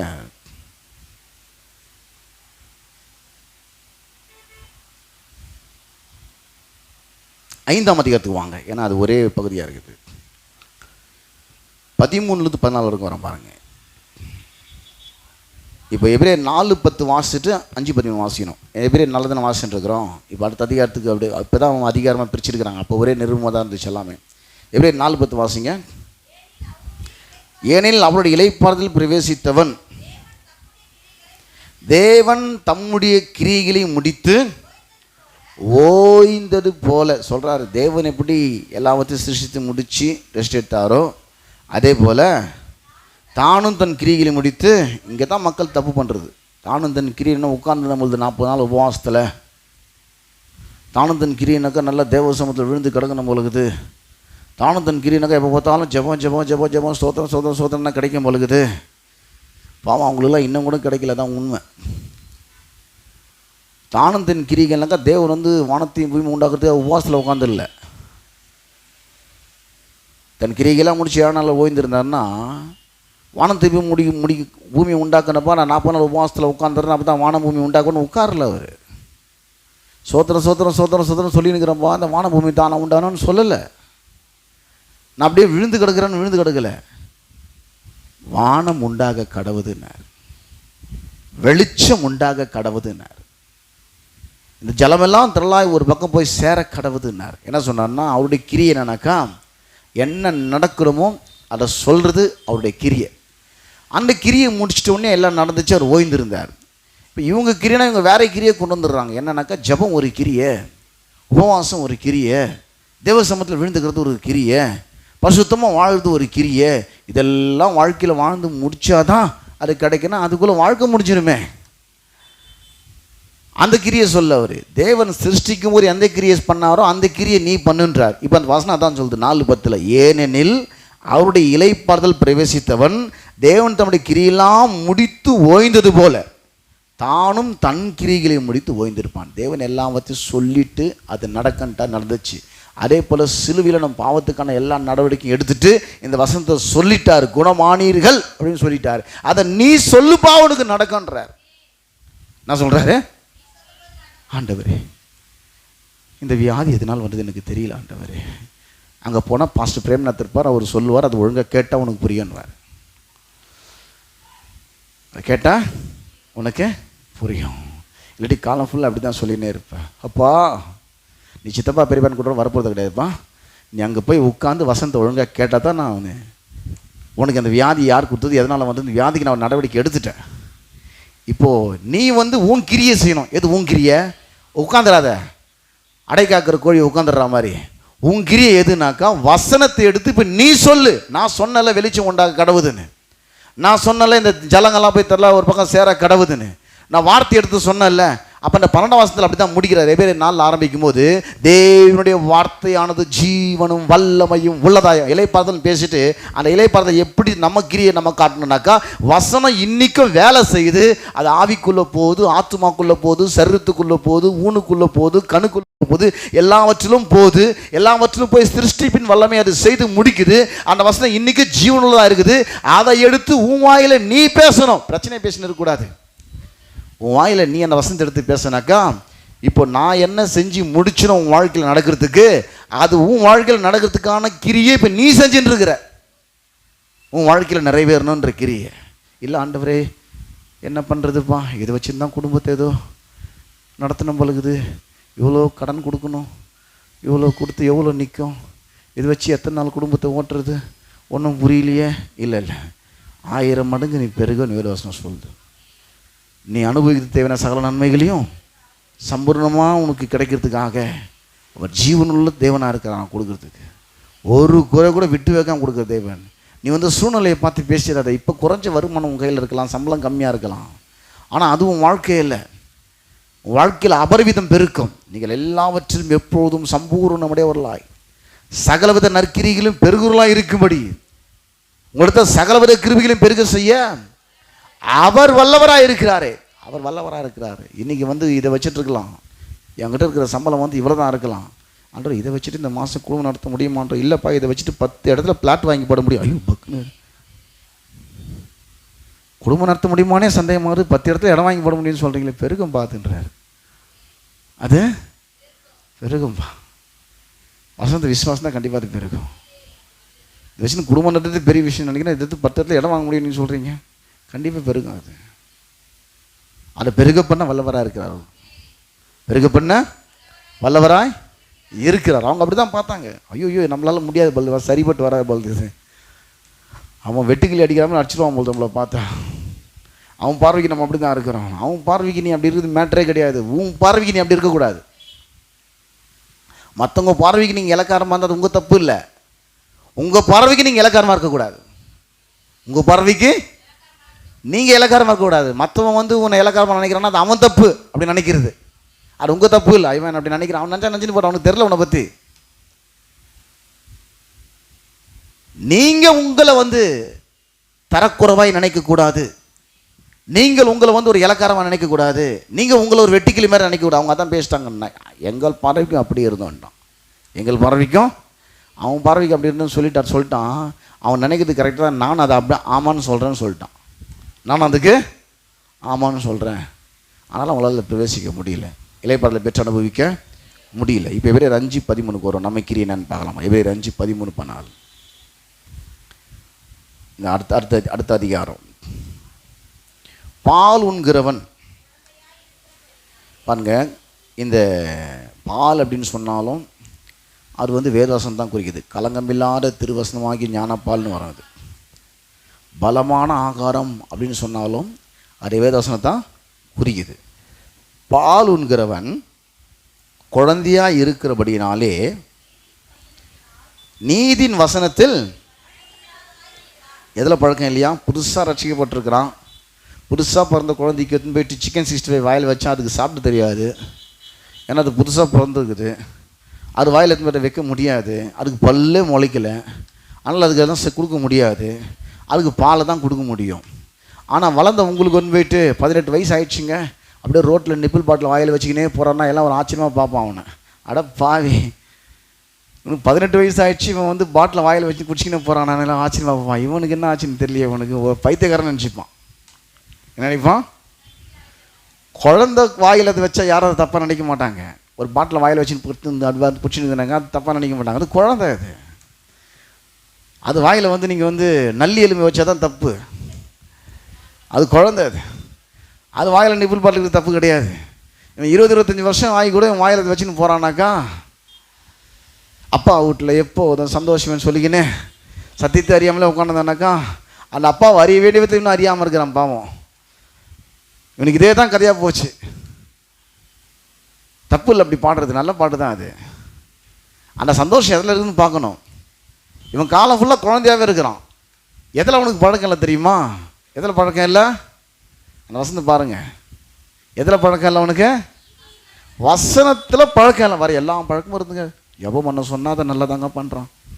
தேவசம் உட்காருனா கரெக்டாக உட்காந்துடுறான். முடியெல்லாம் அப்படி தாம்மா வெட்டினோன்னா கரெக்டாக வெட்டிக்கிறான். சட்டெல்லாம் அப்படி தாம்மா போடணுன்னா அதை கரெக்டாக போட்டுக்கிறான். இல்லைப்பா நீ மீசெல்லாம் வச்சுன்னா அதுக்கும் ரெடின்றான். முஸ்லீமாக மாறினதுக்கும் ரெடின்றான். கிறிஸ்டினாக மாறதுக்கும் ரெடின்றான். எல்லாத்துக்கும் அவன் ரெடின்றான். இப்போல்லாம் ட்ரெண்ட் ஆகி போச்சு. முதல்ல நல்லா ஷேவ் பண்ணி மீசை வச்சா அது ஒரு ஆம்பளைன்னு வாங்க. இப்போ மீசை எடுத்துட்டு தாடி வைக்கிறானுங்க. கேட்டால் அது ஒரு ட்ரெண்டுன்றானுங்க. இப்போ ஏன்டா எங்கடா மொத்தம் மீசையை காண? இல்லை இப்போ இதாங்க ட்ரெண்டுன்றான். அடப்பாவி, மீசையை காண மேலே இல்லை மீசை எடுக்கக்கூடாதுங்க, தாடி மட்டும் தான் இருக்கணும். முஸ்லீம்ஸ் தான் அப்படி இல்லை இப்போ இதாங்க ட்ரெண்டுன்றான். எதை வேணாலும் செய்யறதுக்கு ரெடின்றான் பாருங்க அவன். பெண்கள் கூட பார்த்தீங்கன்னாக்கா இந்த மாதிரி ட்ரெஸ் தான் பண்ணால் அது கூட போட்டுக்கிற ரெடின்றாங்க அவங்க. நகையெல்லாம் கழட்டி போட்டாலும் அது கழட்டி போட்டுறேங்க, ஓகேங்க. ஒயிட் அண்ட் ஒயிட் தான் போட்டுறேன், ஒயிட் அண்ட் ஒயிட்டே போட்டுடுறேன், பரவாயில்லைங்க. அந்த பழக்கம்லாம் இருக்கும். இந்த ஜெபம் கொடுத்து போகிற பழக்கம், அந்த ஜெபம் கொடுத்து போகிற பழக்கம், இந்த எண்ணெய் வாங்கிட்டு போகிற பழக்கம், ஜெபிச்சிக்கிற பழக்கம், எல்லாம் பழக்கமாக இருக்கும். இந்த பழக்கம் மட்டும் இருக்காது. எந்த பழக்கம்? வாசிங்க, என்ன பழக்கம்? நீதியின் வசனத்தினாலே அது என்ன பழக்கன்றது கீழே ரொம்ப தெளிவாக போகுது. அங்கே 3 வசனம் வரும். முயற்சி, பயிற்சி, பழக்கம்ன்ற வேர்டை கொஞ்சம் ரவுண்ட் பண்ணிங்க, இல்லை அண்டர்லைன் பண்ணிங்க. இங்கே பழக்கம்ன்ற வேர்டை அண்டர்லைன் பண்ணுங்க. இப்போ கீழே 14ஆம் வசனம், பலமான ஆகாரமானது. இது நல்ல வேலைக்கு போயிட்டு வீட்டுக்கு களைச்சி வந்த ஆம்பளைக்கு ஒரே ஒரு கிளாஸ் பாலை கொடுத்து படுக்க வச்சா நாளைக்கு வேலைக்கு போக மாட்டான். அவன் நாளைக்கு வேலைக்கு போக மாட்டான். ஆனால் குழந்தை திருப்திப்படுத்தணும் அதை குடிச்சிட்டு. அப்போ அவனுக்கு என்ன தேவை? நல்ல பலமான ஆகாரம் வேணும் அவனுக்கு. பலமான ஆகாரம், நல்ல ஆழமான சத்தியம் அவனுக்கு வேணும். தேவனுடைய வார்த்தையில் நல்ல சத்தியத்தை கொடுத்து அவனை ஸ்ட்ராங் ஆக்கணும். இப்போ என்ன பண்ணணும்? ஸ்ட்ராங்காக ஆகணும். பலமான ஆகாரமானது நன்மை தீமை இன்னதென்று. எது நன்மை, எது தீமை, எது அப்படின்னு என்ன பண்ணுமா? அது ப்ராக்டிஸ் பண்ணுது. என்ன பண்ணுது? பயிற்சி. என்ன பண்ணுது? நல்லா வசனத்தில் பழக்கம் இருக்குது. வாழ்க்கையில் ஒரு மனக்குழப்பம் வருது, குடும்பத்தில் ஒரு பிரச்சனை வருது, அது தீமை, அது தேவன் கொடுக்குற சோதனை இல்லை. அதை வசனத்தை ப்ராக்டிஸ் பண்ணிட்டான். அது பிசாஸ்ட்டு வந்துருக்குது. அவர் சமாதானம் தான் கொடுக்குறவர். சமாதானம் நதி போல சொல்லப்பட்டிருக்கு. இது பிசாஸ்ட்டு வருதுன்ற ப்ராக்டிஸ் அவனுக்கு வேணும். இப்போ என்ன பண்ணோம்? அவன் ப்ராக்டிஸ் ஆகணும். அதில் திடீர்னு வந்துடுறதில்ல பாருங்கள். அவன் எவ்வளோ பெரிய ஆம்பளையாக இருந்தாலும் ஃபுட்பாலில் எதுவுமே பாக்ஸிங்கில் விட்டினா அவன் என்ன வந்துடுவான் வீட்டுக்கு. அவனுக்கு இப்போ ப்ராக்டிஸ் தேவை. மணல் மூட்டையை கட்டி தொங்க விட்டு நல்லா குத்துன்னு குத்தி கையெல்லாம் மறக்க வச்சு டெய்லியும் ப்ராக்டிஸ் பண்ணி அதுக்கப்புறம் போனான்னாக்கா அது பாக்ஸிங்கில் ஜெயிச்சுட்டு வந்துடுவான். அவன் நல்ல பலசாலியாக இருக்கிறான். அவனை அனுப்பிச்சிங்கனாக்கா அவன் தான் வீட்டுக்கு வருவான். ஏன்னாக்கா அவனுக்கு இப்போ ப்ராக்டிஸ் இல்லை. இப்போ ப்ராக்டிஸ் எதில் வரணுன்றாருனாக்கா எதில் ப்ராக்டிஸ் இருக்குதுப்பா அவனுக்கு. நான் நிறைய கூட்டங்களுக்கு கூட்டுவாங்க. சில இடங்களில் போனாக்கா ஜபன்ற பேரில் 2.5 மணி நேரம் பண்ணிட்டு இருப்பாங்க பாருங்கள். ஜபம் ஒருத்த மாற்றி ஜபம் ஒரு தப்பு ஒன்றும் கிடையாது, நல்ல தப்பான் பண்ணினே இருப்பான். அதுக்கப்புறம் ஆராதனைன்ற பேரில் ஒன்று பண்ணுவான். துதி ஆராதனைன்ற பேரில். அதனோட ஆராதனை ஒரு துதி 2 ஒன்று தானடா. இது ஆராதனைன்னா இன்னும் துதி ஆராதனை, அது ஒன்று பண்ணினேன். லாஸ்ட்டை கர்த்தருடைய வார்த்தை கொடுக்கணும். 15 நிமிஷம் போதும்னுவான். எவ்வளோ கொடுக்கணுமா? 15 நிமிஷம் போதும்னுவான். இது எப்படி இருக்குதுனாக்கா நல்லா உழைச்சிட்டு வேலை செஞ்சு வீட்டுக்கு வந்தவனுக்கு ஒரே ஒரு கிளாஸ் கருப்பு காப்பி குடிச்சிட்டு படுறா போதுன்ற மாதிரி இருக்குது அவனுக்கு. அவன் நாளைக்கு எந்திருப்பானான்னு டவுட். இப்போ அவனுக்கு பலமான ஆகாரம் வேணும் இல்லையா? அந்த பலமான ஆகாரம் இருக்காது. அங்கே வேறு பழக்கம்லாம் இருக்கும். ஜெபம் பண்ணுற பழக்கம்லாம் நல்லதாக இருக்குது. அதுக்கெல்லாம் முக்கியமான ஆகாரம் ஒன்று இருக்குது, பலமான ஆகாரம், தேவனுடைய வார்த்தை. அந்த வார்த்தையை வச்சு ப்ராக்டிஸ் பண்ண சொல்கிறாரு. என்ன பண்ணுறாரு? பலமான ஆகாரமானது. நல்ல சத்தியத்தை நீ கேட்டால் அது என்ன பண்ணுமா? நன்மை தீமை என்னது என்று அந்த வசனத்திலேயே ப்ராக்டிஸ் ஆகணுமா? என்ன பண்ணுமா? பயிற்சினால் பகுத்தறியத்தக்கதாக. இப்போ முயற்சின்ற வார்த்தை போடுவாங்க. அப்போது பழக்கம், பயிற்சி, முயற்சி இப்படி எடுத்துப்போம். முயற்சி, பயிற்சி, பழக்கம். என்ன முயற்சி? வசனத்தை அறியணுன்ற முயற்சி, வசனத்தை கேட்கணுன்ற பழக்கம், வசனத்தை கேட்கணுன்ற ஒரு பயிற்சி, ப்ராக்டிஸு. அதுக்கப்புறம் அதையே பாடணுன்ற ஒரு பழக்கம் வருது, அதையே ஜெபிக்கணுன்ற ஒரு பழக்கம் வருது, அதையே சொல்லி ஆராதிக்கணுன்ற பழக்கம் வருது. இந்த லெவலில் கொண்டு வந்து நிற்க வச்சிருவாங்க உங்களை. எது எப்படிப்பட்ட இதில் அசரவே மாட்டேங்க. நீங்கள் எவ்வளோ பிரச்சனை பார்த்தாலும் சரி, எவ்வளோ பிரச்சனை பார்த்தாலும் அது காலி பண்ணிவிடுங்க. நான் இப்போ நல்லா ப்ராக்டிஸ் பண்ணி வச்சுருக்கிறேன். எப்படிப்பட்ட சூழ்நிலையும் நான் கலங்கி போக மாட்டேன், திகச்சு போக மாட்டேன், பயந்து போக மாட்டேன். நன்மை எது, தீமை எது, தேவன் கொடுக்குறது எது, பிசாசு கொடுக்குறது எதுன்னு நான் ரொம்ப கரெக்டாக பகுத்து அறிஞ்சு என்ன பண்ணுறேன்? முயற்சி பண்ணி பயிற்சி பண்ணி இப்போ அதை பழக்கமாக்கி வச்சுருக்கிறேன். சும்மா தண்டத்துக்கு பாடின்னு உட்காந்து இல்லை, நல்லா பகுத்து அறிஞ்சு இப்போ முயற்சி பண்ணுறேன். அதெல்லாம் பாடல் ஆக்கிறதுக்கு, அதெல்லாம் விசுவாச அறிக்கை ஆக்கிறதுக்கு, அதெல்லாம் ஜபமாக்குறதுக்கு என்ன பண்ணுறேன்? முயற்சி பண்ணுறேன். அதை ஒரே நாளில் விட்டுல, அதை வாரம் வாரம் பாடிக்கிட்டு இருக்கிறேன். அதை எப்போல்லாம் பாடிக்கிட்டு இருக்கிறேன், நேரம் கிடைக்கும் போதெல்லாம் பாடிக்கிட்டு இருக்கிறேன், ப்ராக்டிஸ் பண்ணிகிட்டு இருக்கிறேன். இப்போ அதுவே பழக்கமாகிடுச்சு.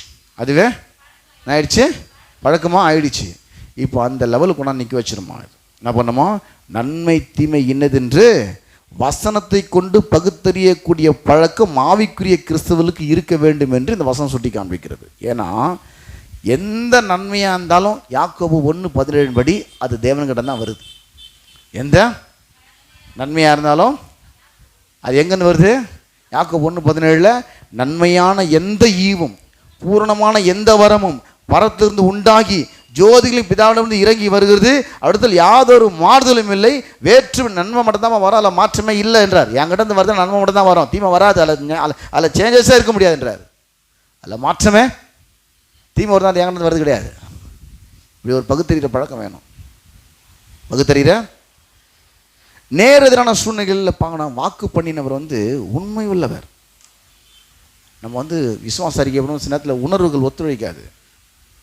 உணர்வுகள்லாம் அந்த சூழ்நிலை குறித்த உணர்வாகவே இருக்கும். ஜெபம் பண்ணி கேட்டு இன்னும் பதில் வந்தா மாதிரி தெரில, அது கெச்ச மாதிரி தெரில. பக்கத்தில் ஒருத்தன் ஜெபம் பண்ணாமல் அதை வாங்கி வச்சுன்னு இருக்கிறான். நான் இவ்வளோ நாள் ஜெபம் பண்ணி எனக்கு கிடைக்கவே இல்லை. எனக்கு அவன் ரட்சிக்கப்படாமல் காரை வாங்கிட்டு இருக்கிறான். நான் பைக்காக 4 வருஷம் ஜெபம் பண்ணி அதை வாங்காமல் இருக்கிறேன். என்னென்ன ஒன்றும் புரியாமல் இருக்குது. இப்படியே ஓடின்னு இருக்கேன் பாருங்க. அப்படியே ஒரு குழப்பமாயிடும். அவனுக்கு ஏற்கனவே எல்லாமே இருக்குது. இப்போ எனக்கு எதுவுமே இருக்காது. இல்லைப்பா, அதை வாங்கி உனக்கு கொடுத்தான் தேவன் இருக்கிறாரு. அவன் அழைக்கப்பட்டவன் கிடையாது. ஆனால் அவன் இருக்கிறான் கானான் தேசத்தில். ஏத்தியரும் எபியூசரும் கானானியரும் 7 பொல்லாத ஜாதியில் எதைச்சிட்டு இருக்கிறாங்க. இவங்க பெற்று அனுபவிக்க வேண்டியது அவங்க அனுபவிச்சுட்டு இருக்கிறாங்க. அவங்கெல்லாம் துரத்திட்டு உனக்கு அதை கொடுப்பண்ணார்.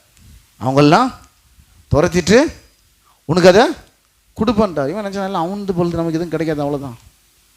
நமக்கு எதுவும் கிடைக்கிறதுக்கு வாய்ப்பே இல்லை. இல்லை, நீ அதை முற்றும் ஜெயிக்கக்கூடிய மனுஷனாக கர்த்தர் உன்னை வச்சிருக்கிறாரு. இப்போ எபிரேயர் 10:23 வாசிப்போம் பாருங்கள். எபிரேயர்லேருந்து வாசிக்கிறோம். எபிரேயர் 10:23 இப்போ இந்த கன்ஃபஸ் பண்ணுறோம், விசுவாசத்தை கன்ஃபஸ் பண்ணுறோம். எதில் கன்ஃபஸ் பண்ணுறோன்னாக்கா இந்த விதத்தில் கன்ஃபஸ் பண்ணுறோம். எப்படி நேர் எதிரான சூழ்நிலைகளில் வாக்கு பண்ணினவர் என் தேவன் தம்முடைய இஷ்டத்தின்படி என் குறைவெல்லாம் நிறைவாக்குவான்ற வாக்கு பண்ணினவர் என்னோடு கூட இருக்கிறார், அதை நிறைவேற்ற வல்லவராய் இருக்கிறார்.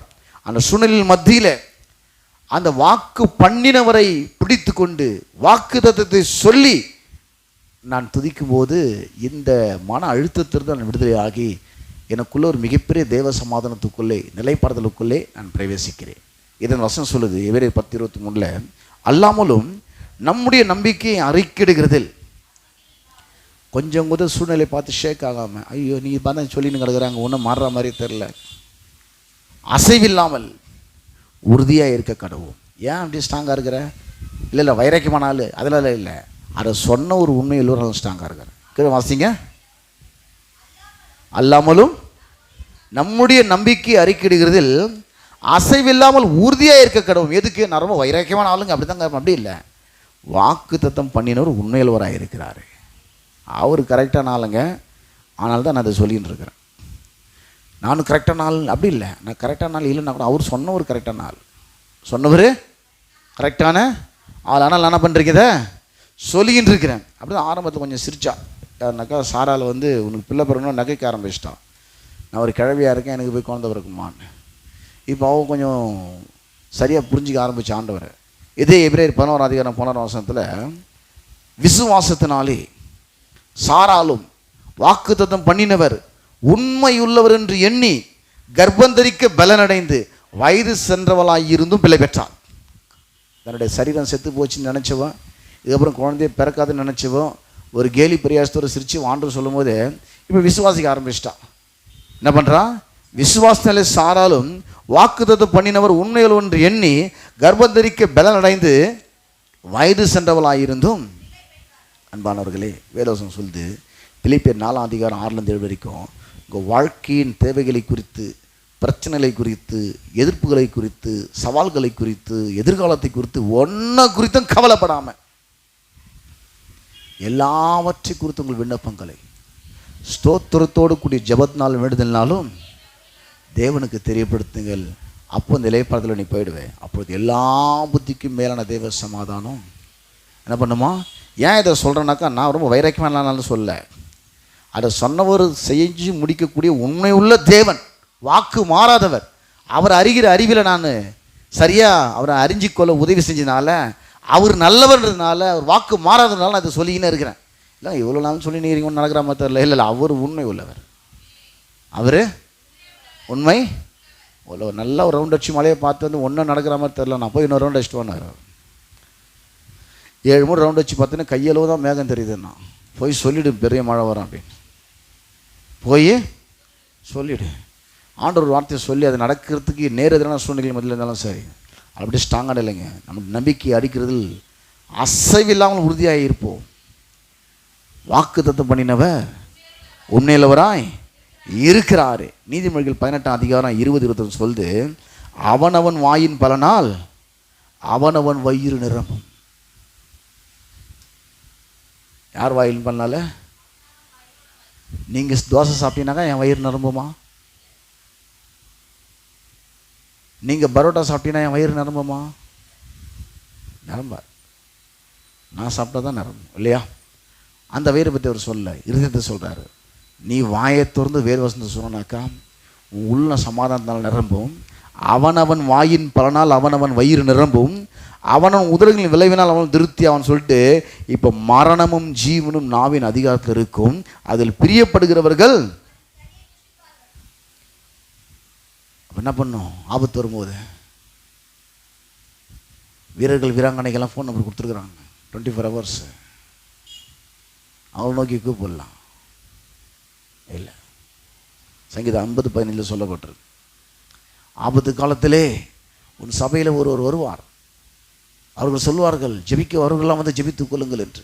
உடனடியாக போய் ஜெபித்துக் கொள்ளலாம். இல்லை இல்லை, ஆபத்து காலத்தில் யாரை நோக்கி கூப்பிடணும்? யாரை நோக்கி கூப்பிடணும்? ஆபத்து காலத்தில் இவரை நோக்கி கூப்பிடு, அவரை நோக்கி கூப்பிடு, அவருக்கு ஃபோன் பண்ணு, இவருக்கு ஃபோன் பண்ணுன்னு இல்லை. ஆபத்து காலத்தில் என்னை நோக்கி கூப்பிடு. வாயை திறந்து என்னை நோக்கி கூப்பிடு. நான் உன்னை விடுவிப்பேன். நீ என்னை என்ன பண்ணுவேன்? இந்த ஆபத்து நேரத்தில் ஜெப வீரர்களை வீராங்களை நோக்கி கூப்பிடாமல் கர்த்தரை நோக்கி கூப்பிடும்போது நாம் முயற்சி பயிற்சி பழக்கத்துக்குள்ளாக வருகிறோம். ஐயோ எப்படி பண்ண என்ன பண்ணணும்னு தெரியலையே, ஒரு குழப்பமாகி போச்சு, வாழ்க்கையில் எல்லாம் சிக்கலாகி போச்சு. அந்த சிக்கலேருந்து வெளியே வருது தான் தேவன் என்ன பண்ணுறாருன்னா தேவனுடைய வார்த்தை வச்சுருக்கிறாரு. அதை சொல்லு, அதை முயற்சி பண்ணு, அறியணுன்ற முயற்சி பண்ணு, அதை சொல்கிறத ஒரு பயிற்சி ஆக்கிடு. அதுவும் வாழ்க்கையில் ஒரு பழக்கமாகட்டும். வாழ்க்கையில் இலைப்பறத்தை விட்டு வெளியே நீ போக முடியாது. இலைப்பறத்தை விட்டு 91 சங்கீதம் 15 வசனம் சொல்லுது, அவன் என்னை நோக்கி கூப்பிடுவான். யாரை நோக்கி கூப்பிடுவான்? அவன் என்னை நோக்கி கூப்பிடுவான். நான் அவனுக்கு மறு உத்தரவு அருளி செய்வேன். ஆபத்தில் நானே அவனோடு இருந்து அவனை தப்புவித்து என்ன பண்ணுவான்? அவனை எரேமியா 33:3 என்னை நோக்கி கூப்பிடு. ஒரு இடத்துலையாவது ஜெப வீரன் நோக்கி கூப்பிடு, ஜெப வீராங்கனை நோக்கி கூப்பிடு, அவருக்கு ஃபோன் பண்ணி கூப்பிடு, இவருக்கு ஃபோன் பண்ணி கூப்பிடு, அங்கே போய் தலையை கொடுத்துரு, அவன் தபேலா வாசிப்பான், வாட்டுவான், என்ன சொல்லிக்குது.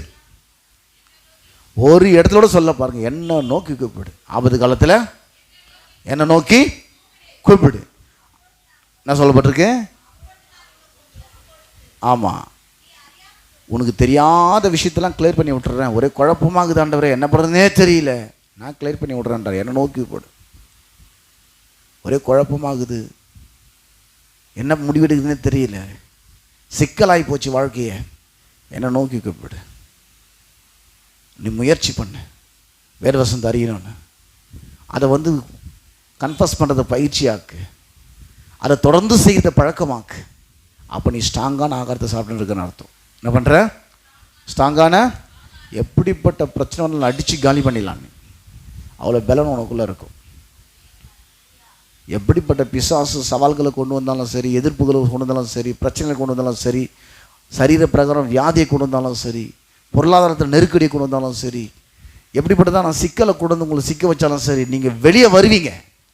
ஏன்னா நீங்கள் முயற்சி பண்ணுறீங்க தேவனுடைய வார்த்தை அறியணும்னு. அதை வந்து அறிக்கையாக்கணும், பாடலாக்கணுன்றதை நீங்கள் பயிற்சி ஆக்குறீங்க. அதையே தொடர்ந்து ஸ்டாண்ட் பண்ணுன்றதை நீங்கள் பழக்கமாக்கிட்டீங்க. அப்படி பழக்கமாக்கும் போது உங்கள் வாழ்க்கையில் இப்படிப்பட்ட காரியங்கள் நடக்குது. 1 யோவான் 4:4 வாசிப்பேன். பிள்ளைகளே, நீங்கள் தேவனால் உண்டாயிருந்தவர்களை ஜெயித்தீர்கள், ஏனெனில் உலகத்தில் இருக்கிறவனிலும் உங்களில் இருக்கிறவர் பெரியவர். அன்பானவர்களே, இந்த இலைப்பாறுதலுக்கு பிரவேசிக்க வேணாம். வாக்கு தத்தத்தோடு கூட சந்தேகத்தை கலக்காதீங்க, பயத்தை கலக்காதீங்க, அவிசுவாசத்தை கலக்காதீங்க, இன்னும் நடக்கலையே கிடைக்கலையேன்ற இவர் எண்ணத்தை உணர்வில் கலந்து பேசிடாதீங்க. விசுவாசத்தை கலந்து பேசுங்க. சூழ்நிலைகள் மத்தியில் வியாதி இருக்கும்போது கஷ்டமாக தான் இருக்கும், அதான் முயற்சி பண்ணுறது. விசுவாசத்தை ஒரு கடும் முயற்சி எடுக்கிறது. மீதி நேரத்தில் ஈஸியாக இருக்கும் சொல்கிறது. ரொம்ப தலை வெடிச்சு போகாமல் வலிக்கும் போது அப்படி தழும்புகளால் சொல்லுவான்னு சொல்லிட்டு கஷ்டமாக தான் இருக்கும். சொல்கிறது மீதி நேரத்தை ஈஸியாக சொல்லிடலாம் பாருங்கள். தலையே டமால் வெடிச்சு போகிற மாதிரி வலிக்குதுங்கன்னா அப்போ சொல்ல முடியாது, கஷ்டமாக தான் இருக்கும். அந்த நேரத்தில் அவர் தழும்புகளால் சுகமானேன் அப்படின்னு சொல்கிறது உங்களால் முடியாத விஷயமாக தான் இருக்கும். ஆனால் வேதவசனம் சொல்லுது அது பலமான ஆகாரம். அப்படி சொல்ல முயற்சி ஒரு விசுவாசத்தில், அதுதான் உன்னுடைய கிரியை. உன்னுடைய கிரியை தெரியுமா? நீ போய் அதனால் ஒன்று பாண்டருக்காக பண்ணுறது உன்னுடைய கிரியை இல்லை. அவர் என்ன சொன்னாரோ அதை எடுத்து உன் சூழ்நிலையில் நீ சொல்கிறது தான் உன்னுடைய கிரியை. அதை எடுத்து உங்கள் சூழ்நிலையில் திரும்ப வசந்த வாசிப்போம். எபிரேயர் 4:10. ஏனெனில் அவருடைய இளைப்பாறுதல் பிரவேசித்தவன் தேவன் தம்முடைய கிரியெல்லாம் முடித்து, தன்னுடைய உபவாசத்தெல்லாம் முடித்து, ஜெபத்தெல்லாம் முடித்து, தேவ சமூகத்தில் விருதுகளெல்லாம் முடித்து, இல்லை இல்லை இல்லை இல்லை, அவர் வாயில் சொன்னார் அது உண்டாக கடவுதும், அது உண்டாயிற்று, அது நல்லதென்று கண்டார்.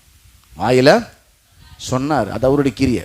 வசனம் சொல்லுது, ஏன் அவருடைய இளைப்பாறுதல் பிரவேசித்தவன் தேவன் தம்முடைய கிரியெல்லாம் முடித்து ஓய்ந்தது போல. இப்போது பாவத்தில் மனுஷன் விழுந்துட்டான், தன்னுடைய குமாரன் அனுப்புனார், அவனை மீட்டெடுக்குமான காரியத்தெல்லாம் குமாரன் செஞ்சு முடிச்சிட்டாரு. இப்போ நான் என்னங்க செய்யணும்? நீ ஒன்றும் பண்ண வேணாம். அவர் என்ன செஞ்சிருக்கான்னு வேதவசனம் சொல்லுது, அதை உன் வாயில் நீ சொல்லுது உன்னுடைய கிரியை.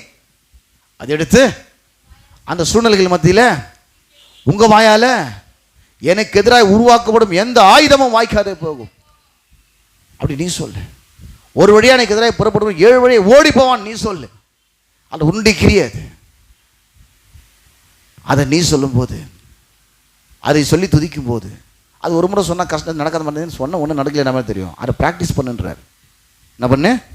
அதுதான் எபிரேயர் 5:13-14 வாசித்து. பால் உண்கிறவன் குழந்தைன்னா பாருங்கள், அது சொல்லி முடிக்க டைம் இல்லை சொல்கிறேன். எல்லாம் சிச்சுன்னு தான் இருக்கும். திடீர்னு அது பிடிச்ச ஒரு பிஸ்கட் பாக்கெட்டை வாங்கின்னு வந்து, இல்லை ஒரு ஐஸ்கிரீம் டப்பா வாங்கின்னு வந்து, அது பிடிச்சதான் ஒன்று வாங்கின்னு வந்து வச்சுக்கினேன், அதுக்கு தான் கொடுக்க போகிறீங்க. அது பிரிக்கிறதுக்கு முன்னாடியே அழுவோம். அது பிரிக்கிறதுக்கு முன்னாடியே கொஞ்சம் டைம் எடுக்கும் உங்களை. அது பிரிக்கிறதுக்கு முன்னாடியே அழுவோம். ஏன் அழுவோன்னா, அது கொடுப்பாங்களோ கொடுக்க மாட்டாங்களோ, ஓரளவுக்கு கொஞ்சம் கொடுத்துருவாங்களோ, எல்லாத்தையும் எடுத்துக்குவாங்களோ தெரியலையே. ஜப்பானோடனே முக்காடு போட்டு மாட்டேன்னு அழுது. ஆண்டவரே எப்படின்னா அது கொடுப்பாரோ கொடுக்க மாட்டாரோ. இந்த குழந்த மாதிரி இருக்காது பண்ணுற குழந்த மாதிரி அது கொடுக்குறது தான் பிரிக்கிறாங்க. ஆனால் அது விடாது கொஞ்சம் கூட. உடனே அழுது அண்டம் பிடிக்கும் பாருங்கள். இப்போ தான் வானது கொடுக்குறது தான் வச்சுட்டு இருக்காங்க. அது சொல்கிறாரு, அது அந்த ஸ்டேஜில் இருக்குது. எந்த ஸ்டேஜில் இருக்குது? எந்த ஸ்டேஜில் இருக்குது? அது பால் குடிக்கிற ஸ்டேஜில் இருக்கிற குழந்தை தான் எல்லாத்துக்கும் அழுதுன்னு உட்காந்து இருக்கும். கண்ணீர் விட்டால் எல்லாம் கிடச்சிடும். ஆனால் பலமான ஆகாரத்தை உட்கொண்டோம் ப்ராக்டிஸ் பண்ணுவான். என்ன பண்ணுவான்? ப்ராக்டிஸ் பண்ணுவான், முயற்சி எடுப்பான், ப்ராக்டிஸ் பண்ணுவான், பழக்கமாக்குவான். முயற்சி எடுப்பான், ப்ராக்டிஸ் பண்ணுவான், பழக்கமாக்குவான். எப்படிப்பட்ட வாழ்க்கையில் சிறந்த நிலையில் வரவங்க எல்லாமே இது மூணுத்தையும் செய்வாங்க. ஒரு ஸ்டடீஸ் ஒருத்தன் படிக்கிறானாக்கா அதில் பெரிய லெவலில் டெய்லி அதை படிக்கிறதுக்கு முயற்சி எடுப்பான். அந்த ப்ராக்டிக்கல் பண்ணுறதுக்கு என்ன பண்ணுவான்? ப்ராக்டிஸ் பண்ணுவான். அதை தொடர்ந்து பழக்கமாக்கிடுவான். அதில் அவன் ரொம்ப ஸ்கில்ட் ஆகிடுவான். அவன் அதில் ஸ்காலர் ஆகிடுவான். ஏன்னா அவன் முயற்சி எடுத்துருக்கிறான், அவன் பயிற்சி பண்ணியிருக்கிறான், அதை பழக்கமாக்கியிருக்கிறான். அவன் இப்போ ஸ்டடி மைண்டில் வந்துட்டான். அவனை டிஸ்டர்ப் பண்ண முடியாது. அவன் வந்து பிரச்சனையை வந்து தீர்க்கிற மனுஷனாக இருப்பான். பிரச்சனை போய் சிக்கிற மனுஷனாக இருக்க மாட்டான். அவன் அழுவ மாட்டான் பிரச்சனையை பார்த்து. பால் குடிக்கிற குழந்தை அழுவும். சாக்லேட் வாங்கி வந்து பிரிக்கிறதுக்கு முன்னாடியே ஐயோ அம்மா, ஏன்னா பால் உண்ற ஸ்டேஜில் இருக்குது. சொல்கிறாரு, பால் உண்கிறவன் குழந்தையாக இருக்கிறபடினாலே அவனுக்கு என்ன பழக்கம் இல்லை? இது நம்மளது தான்ற பழக்கம் அது இல்லை. நமக்கு தான் கொடுக்க போகிறாங்கன்ற பழக்கம் இல்லை. அதனால் அழுதுன்னு உட்காந்து இருக்குது. ஆனால் நீங்கள் என்ன பண்ண தெரியுமா? பலமான ஆகாரம் பண்ண வேதவசனத்தை கேட்குறத உங்கள் வாழ்க்கையில் நீங்கள் முயற்சி பண்ணி, அதை நீங்கள் பயிற்சி பண்ணி, பேசுகிறதையும் பாடுறதையும் பயிற்சி பண்ணி தொடர்ந்து இதை தான் செய்ய போகிற நீங்கள் பழக்கமாக்கிட்டீங்கன்னாக்கா பலமான ஆகாரமானது நன்மை தீமை இன்னதென்று பயிற்சினால் பகுத்தறியத்தக்கதாக முயற்சி செய்யும் ஞானேந்திரனுடைய பூர்ண வயதுகளுக்கு அடி. கொஞ்சம் மெச்சூர்ட் ஆகிட்டேன். இப்போது என்ன ஆகிட்டேன்? எல்லாத்துக்கும் அழுதுன்னு இருக்கிறாங்களா? இல்லை, அது குழந்தை ஸ்டேஜில் இருக்கும்போது. இப்போ கொஞ்சம் மெச்சூர்ட் ஆகிட்டோம், வளர்ந்த நிலையில் வந்துட்டோம். இப்போ வந்து தேவன்றது எப்படி கேட்டு இப்போ என்னுடைய தான் இது. ஆனால் அப்படி அதுக்கு எத்தனை ஒரு சூழ்நிலை போது நான் சூழ்நிலை பேசக்கூடாது. இப்போது சூழ்நிலை பார்த்து பயந்துடக்கூடாது. என்னை விட அவன் பெரியாளாக இருக்கலாம், பலசாலியாக இருக்கலாம், அறிவாளியாக இருக்கலாம், அதிகாரம் படைச்சவனாக இருக்கலாம். அவனை விட பெரியவர் எனக்குள்ளே இருக்கிறார். அதை உனக்கு கொடுப்பேன்னு சொல்லி வாக்கு பண்ணினவர் உண்மையிலவராக இருக்கிறார். வாக்கு மாறாதவராக இருக்கிறார். அதை சொன்னால் அவர் எனக்கு அதை கொடுப்பார். அதை சொன்னாங்க 2 பேரும், காலேபும் யோசுவாவும். அவங்களுக்கு சுதந்திரத்துக்கு உண்டாங்க. நம்ம அடுத்த வாரம் தொடர்ச்சி நாம் பார்ப்போம். கல்லூரி நாம் செபிப்போம்.